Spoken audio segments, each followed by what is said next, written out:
Greetings, everyone. My name, in case we haven't met, is Don Rollins. I'm the accredited interim minister to the Unitarian Universalist Fellowship of Hendersonville, North Carolina. I'm also contract minister with the Unitarian Universalist Fellowship of Athens.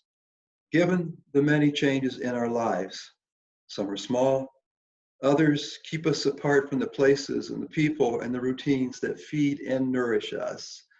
So this combined service is one way to make a bridge with those two congregations, if only this way. But this time together is not just for the good folks I serve, it's also an invitation for everyone there to get a small sample of a liberal religious tradition that came to these shores in the 1700s. A tradition grounded in the free search for truth, community to hold us and challenge us along the way, and a commitment to justice and peace for all our siblings and for the earth itself. So envision these moments together as a congregation, all of us. Whether you're watching on Sunday morning or weekday midnight, know that even in these shattered times, we are pulling for each other. Know that love is still love. I want to beg the pardon of the visitors to this service. We're not two congregations that spend a lot of time asking for money, but right now both fellowships are nearing the end of their annual stewardship campaigns. In very real ways, the scope of their current and future ministries depend on those financial commitments, both for the fiscal year ending at the end of June and the one for 2021.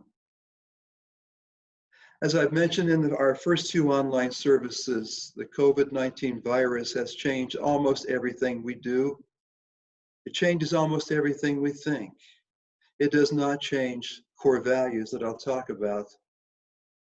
Folks, you and I have financial realities, some of which were made worse by the pandemic.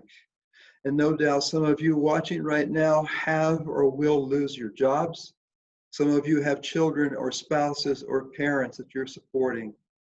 And some of you were just scraping by long before the pandemic set in. And then others of you have more to share. Some of you have a lot more to share. So all we're asking is that you recognize the impact of the virus on these two communities of faith. These are hard times, and your gifts will be appreciated more than you know. Almost done. Both congregations provide a weekly update of events, and they include instructions about how to give. The Hendersonville congregation also accepts online giving. Their website is uufhnc.org, uufhnc.org, and you can find the Athens Fellowship at uufa.org.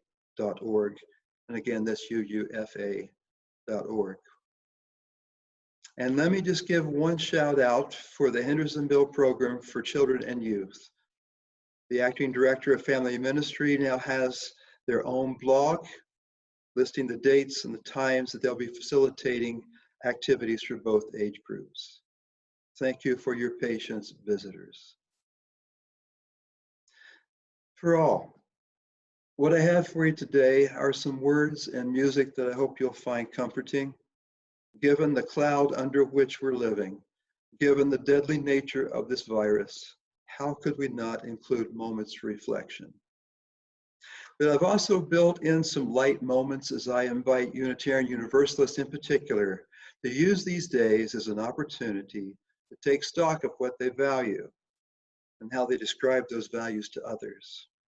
I'm asking you to do some work around how you talk and think and yes, feel about progressive religion in these times.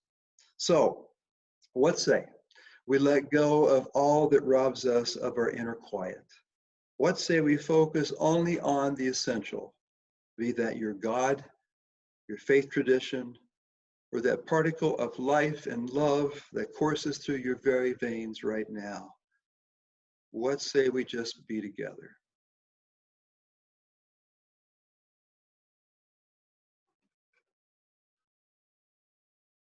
I wrote this benediction a few years back when most of the world could scant imagine the power of a single virus, and I offer it to you today as our call to community.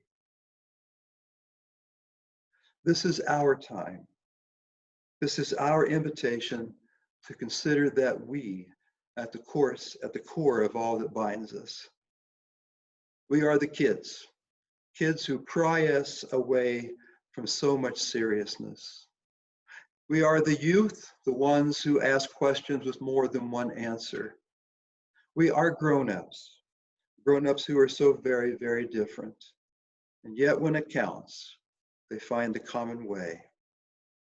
We are the ones who sing with many voices and yet lift just one song. So together, we're ready to make space for the divine that tells us we are all loved and dares us to love in return. In this spirit do we gather, in this spirit do we kindle the flame of the chalice, our symbol for our faith tradition.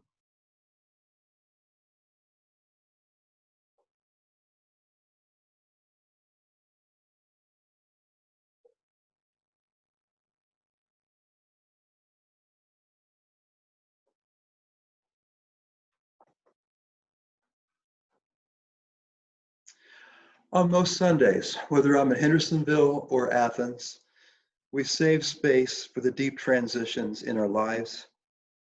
And while we can't see one another for this ritual, that doesn't change our level of caring for each other. So in keeping with respect for each person's online privacy, I've tried to capture what so many of us are feeling right now. And as we borrow from the Hendersonville congregation's way of representing those joys and sorrows, I'll place a stone in the bowl to symbolize where so many of us are right now. We are afraid, and each day brings more sorrow.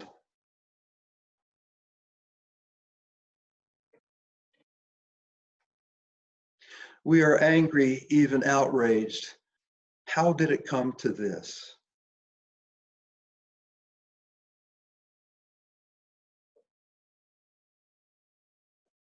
Some of us are crying from anxiety, from depression, from loneliness, from plans that will never come to pass.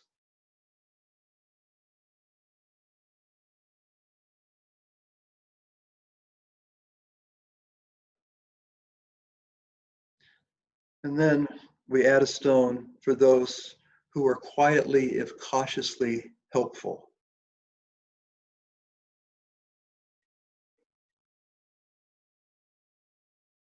We are not strangers to uncertainty, some of us, and we believe we will find a way.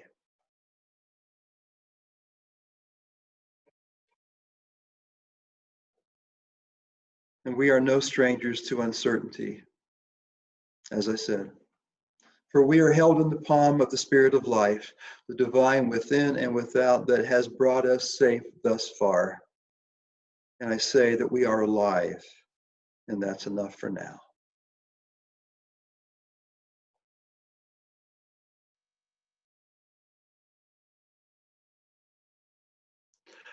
Oops, we blew a few lines, we being me. But that's part of the process. In Athens, more than in Hendersonville, my spouse Mary is my partner in ministry, not just life. Mary is the spiritual balance to my religious humanism. And I often ask her to lead the meditation times in my service, and I'll provide some background music.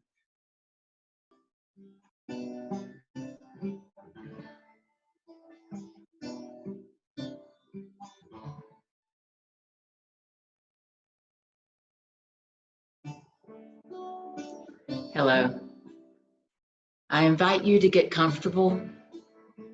Take a deep breath in and out. Come to this time. Be present in this moment. We are living in uncertain times, and uncertainty can cause us to live in fear and stress. First, simply acknowledge that this is a difficult situation. Find language that works for you to label what's happening right now. Maybe something like, this is a really tough situation, or I feel afraid about what's happening. Just bring mindful awareness to what's happening right now. Next, acknowledge that difficulty is a part of life. It's something that you've experienced before, something that everyone around you has experienced. Remind yourself of our common humanity. Difficulty is a part of our experience, like everything else. It too will shift.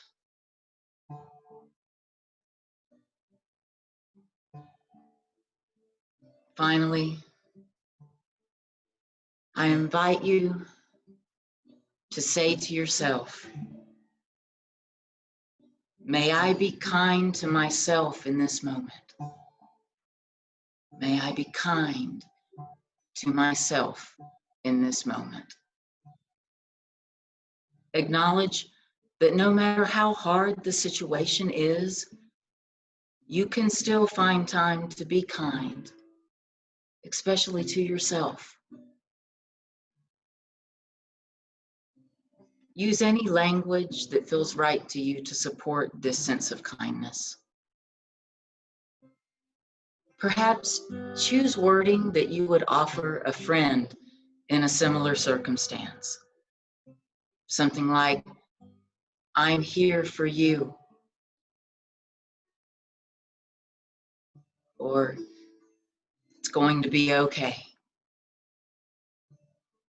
Most importantly, you are loved. If you like, rest your hand on your heart and offer kindness to yourself. Take a moment and let's breathe that kindness in. Breathe in, breathe out.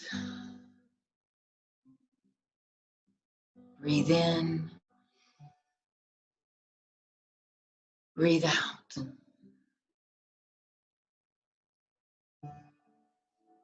You are loved. Blessed be.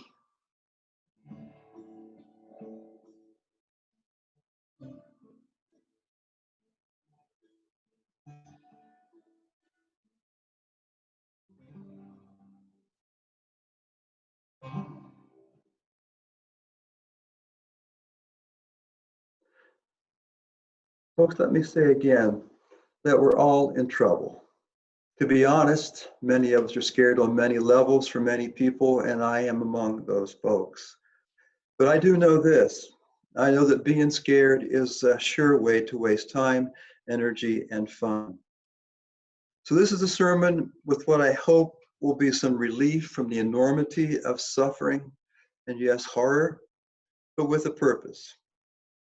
So whatever you're doing these days, and assuming your health is at least stable, I hope there's time to reflect, not ruminate, not think, but to reflect. Because when we're in that mode, there's a distance, there's some objectivity about who we are and what's left when all the clutter is laid aside. For those of you who are Unitarian Universalists, today I'm asking you to think about how you represent our tradition to others. And this is partly because as this world of woe morphs into the one that awaits, there will be a role for our way of religion. And that will require much, require us to know our history, require us to be able to talk about our values, be they personal or communal. But for now, let's take a little time to laugh and a lot of time to reflect. So there you are at the confirmation of your supervisor's unruly son. You're not much for rituals or receptions, so you're just about to make for the nearest exit when the proverbial Walt, the guy from accounting, sidles over and asks, "Hey, are you the religious type?" Now, fortunately, your coworker is not a mind reader, does not detect the sudden spike in blood pressure brought on by so simple a question. But you have been here before. Most every you listening to this has been there before. So what to say that makes sense, let alone has the ring of solid truth? Now, before we get to how your conversation with Walt and how it might go, bear with me for a short review of how it probably shouldn't go. Do not go all brutally honest. You know, I haven't really put much effort into knowing about my denomination. All I have are the bits and pieces I picked up along the way. Could we just talk baseball? Avoid that hostile defensive approach. I hate when somebody asks me about my religion, so I'll alienate you by telling everything I don't believe, starting with God, Jesus, the Bible, and yes, asking people about their religion. The highfalutin academic thing rarely works. Allow me to enlighten you with my expansive knowledge of ancient Hebrew and Greek, higher biblical criticism, natural selection, and the new atheism. And by all means, avoid the cynical shock value reply. I belong to a secret cult that prays to the ghost of Andy Kaufman, look it up, whippersnappers, and is even now preparing to board the mothership back to Vulcan. I am, of course, exaggerating in the name of making a point. Namely, that if my considerable travels through our congregations are any indication, many of us wrestle mightily when somebody asks about our religion. But I suggest to you this not be the case, not with some reflection. So what I'm going to put before you is a list of questions related to Unitarian Universalism based on the real life interactions that we have with real life people. People like casual acquaintances, family members, friends, colleagues, those from other faiths, airplane seatmates eventually, and yes, people that just want to argue with a real live religious liberal. I ask you to pay attention to the answers, but take special note of the questions, because the plan is to have both congregations post those questions for you, and that's your homework, your own chance to reflect. Oh, and by the way, there are some wonderful frames for the questions created by someone much more tech savvy than I. I'm sure you'll be impressed. So here we go, Unitarian Universalism in 20 questions. Number 20.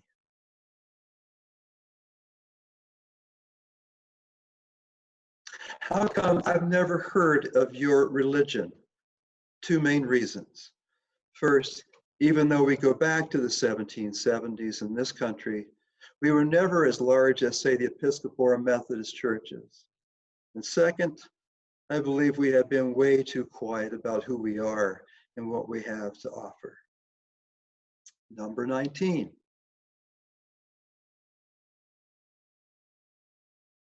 How come the long, crazy name? When the two denominations finally merged in 1961, they considered other names, but decided to go with that one, and it stuck. Number 18.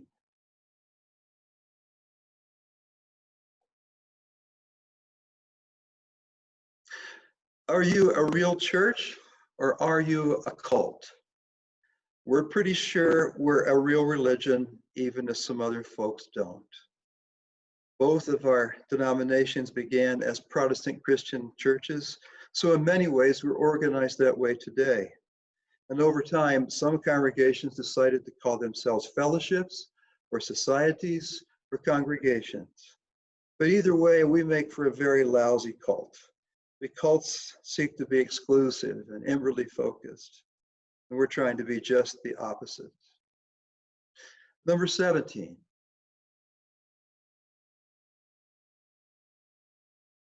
So you're something close to a church, but are you a Christian church? We're Christian and a whole bunch more.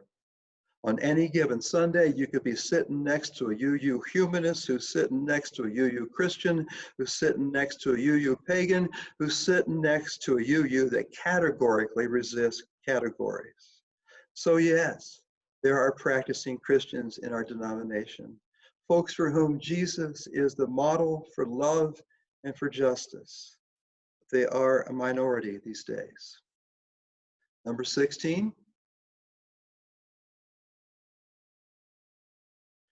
But do you believe in God? This one takes us into deeper waters. Some Unitarian Universalists believe in something or someone at the center of it all. Many do not. But it's safe to say that all of us believe we're on the hook for our own spirits and our own growth. As to the word God, some find it a helpful way to talk about mystery or life or love. Some, though a minority, pray in more personal terms to a more personal God. And many others find a traditional God just irrelevant in the modern age. Number 15.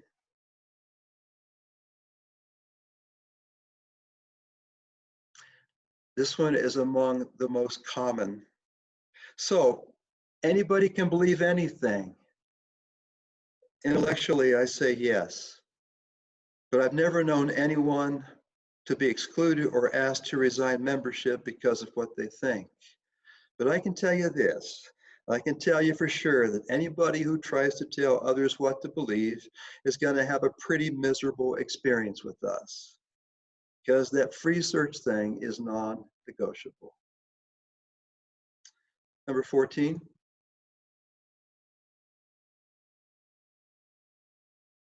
Then what holds you together?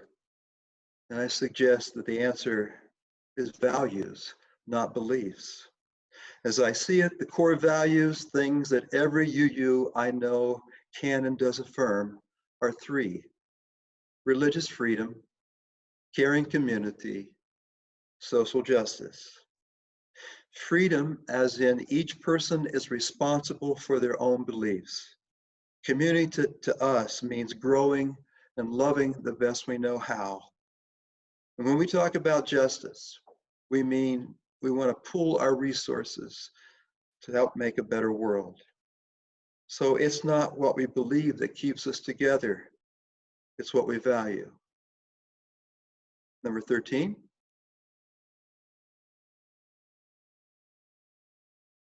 Uh-oh, some are some UUs, so are UUs better than other religions? And I say unique, yes. Better than, no way. We're a very human endeavor. We fight over goofy stuff. We waste precious time and resources. We fall short of our own stated value. This might sound funny, but I think you're onto something. It could be our greatest shortcoming is thinking we're better. Number 12.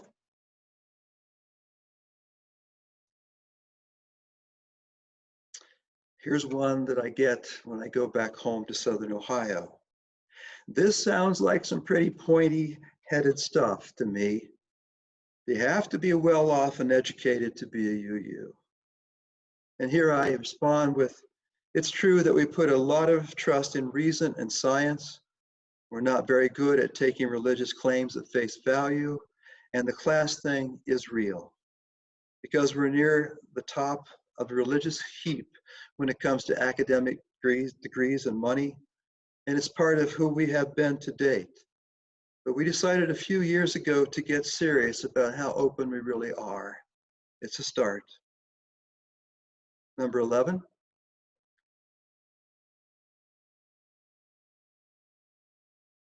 Okay, something's bothering me. Back to the question about Christians, I'm not clear. Do you believe in Jesus or what? And again, the vast majority of you believe that Jesus was fully human. He was a Jewish prophet in that tradition. He was a teacher that challenged people then and now to live deeply, love wastefully. Wish I had said that last one, but John Spong, a true scholar and good guy, said, love wastefully. Some of us find Jesus relevant to our times and lives, and many don't. There is no Jesus plank in the Unitarian Universalist platform. We don't even have a platform. Number 10.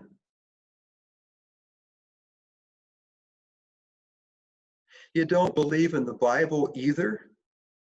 If you're asking if we treat the Bible in the same way as many conservative traditions, then the answer is no. Most of us believe that all the ancient texts contain some pretty good stuff. But frankly, there's also a lot of stuff that doesn't mean much to the modern ear. Some of us study and draw from those texts. Others believe they are just better reads. Number 9.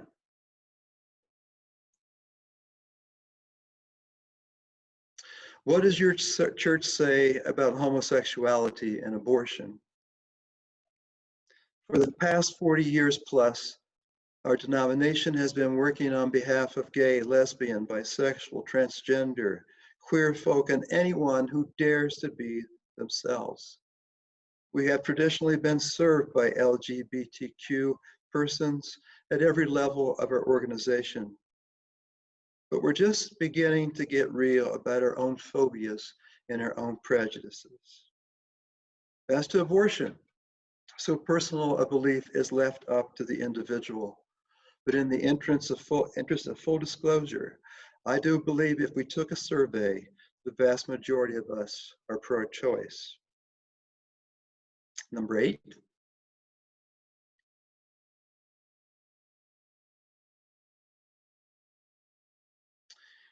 So what about race and ethnicity? If you go back into our history, you'll find there are plenty of people who worked to get rid of slavery and advance civil rights. But we don't think the goal of full equality is anywhere near finished. At our best, we own up. We own that we have plenty of work to do to get our own house in order on this one. But we are finally asking ourselves the tough questions and trying to model the world we want. Number 7.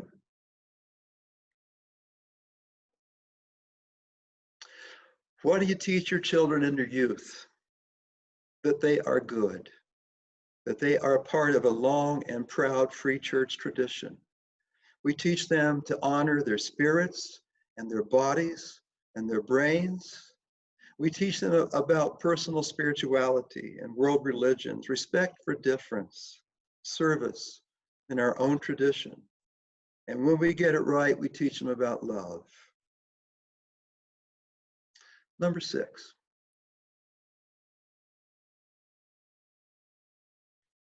What do you mean by free church and liberal religion? These terms have a long history, particular meanings. They basically mean that truth always changes, and religion should too. Liberal religion and free church are terms that include our denomination, but also many open-ended religions of every kind, in every age, everywhere. So I like to say that Unitarian Universalism is our pew, but religious liberalism is our church. And that's our way of saying that we're part of a much wider theological tradition. Number 5. Uh-oh. So is everybody a Democrat or a Green or a liberal or even one of those democratic socialists? I'm not going to lie to you. The vast majority of us identify as political and social liberals. That we're starting to challenge the notion that you have to be a political or social liberal to be a religious liberal. We're repelling fewer and fewer people who don't meet this unspoken but very real standard. Number 4,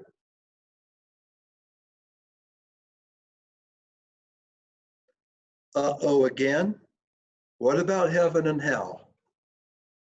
And this one takes us back to the role of ancient scripture in a scientific age. Fancy way to say the Bible was written by and for people in a very different time and place. They believed heaven was behind the clouds, hell was beneath their feet. And while some of us believe in an afterlife, I've yet to meet a UU that pictures a lake of fire or streets of gold. And it all goes back to scripture. Number 3.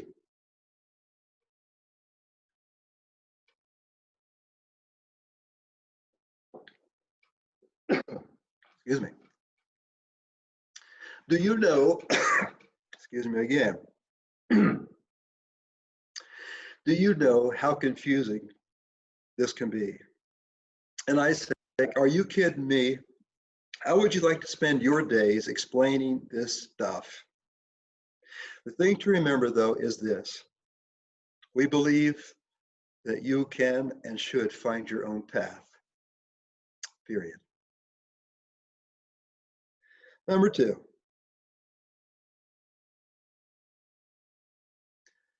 So, what is your denomination really trying to do? I wish I'd coined this one too, but I didn't. We're trying to increase the amount of love in the world. Trying to increase the amount of love in the world. In other words, we're trying in our own falling down way to make things in ourselves better a day at a time. That's what we're trying to do. Number 1.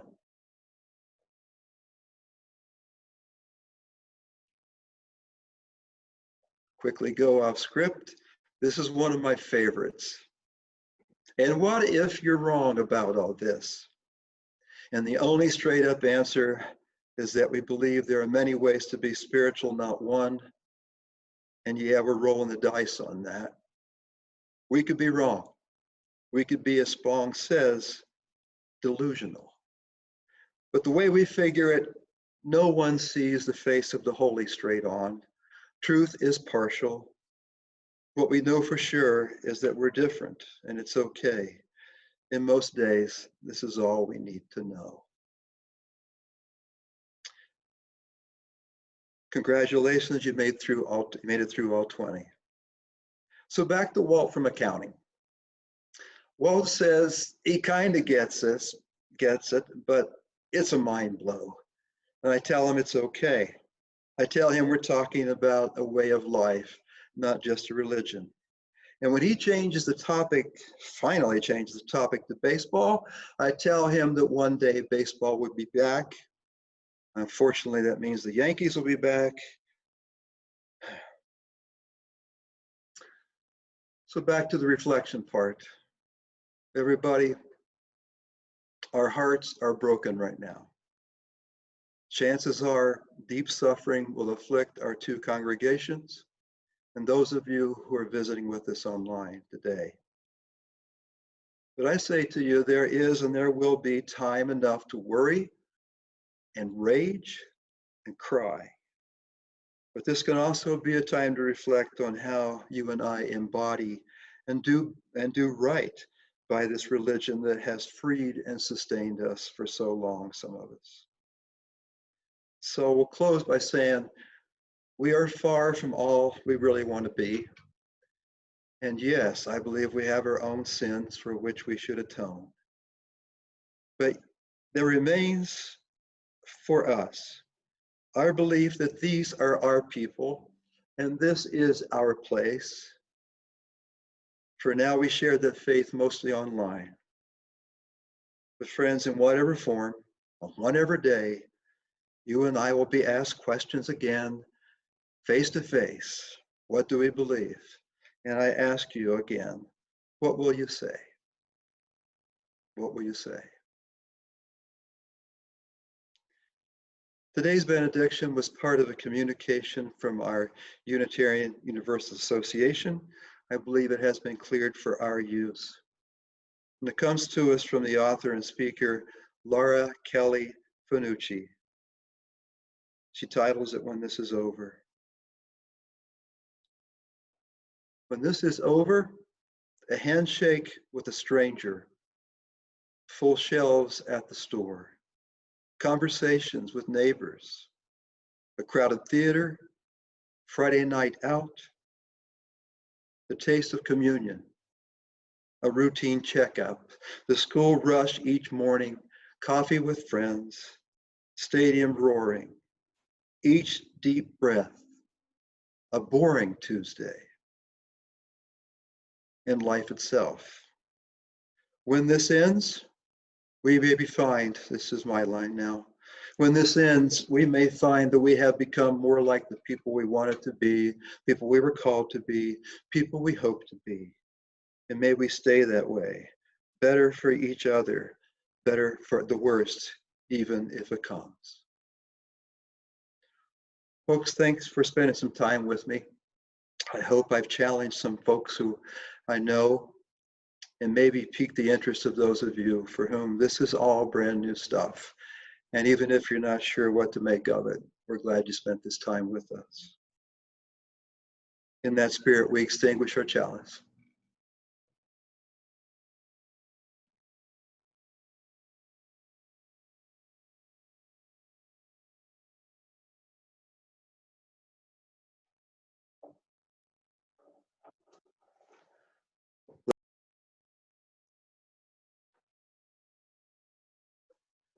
Sorry for the glitch again. Not a problem. Today's benediction was part of a communication from our Unitarian Universalist Association. Whoops, just one more glitch. What I really wanted to say at the very end is what I'll say now, and that is take care of yourself and others. Be well as you can. Know that we're thinking of you, and go in peace.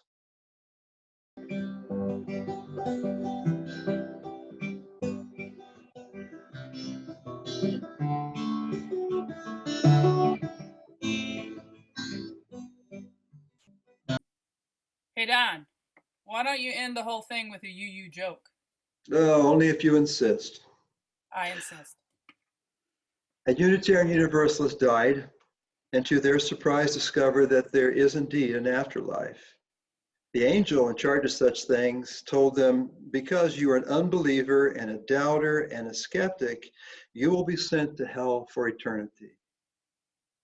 The good news is there is a special place for UUs where you get to listen to NPR. The UU was ecstatic. Hell's not so bad then. Then said the angel, there's some bad news. It's always pledge drive week. Good job.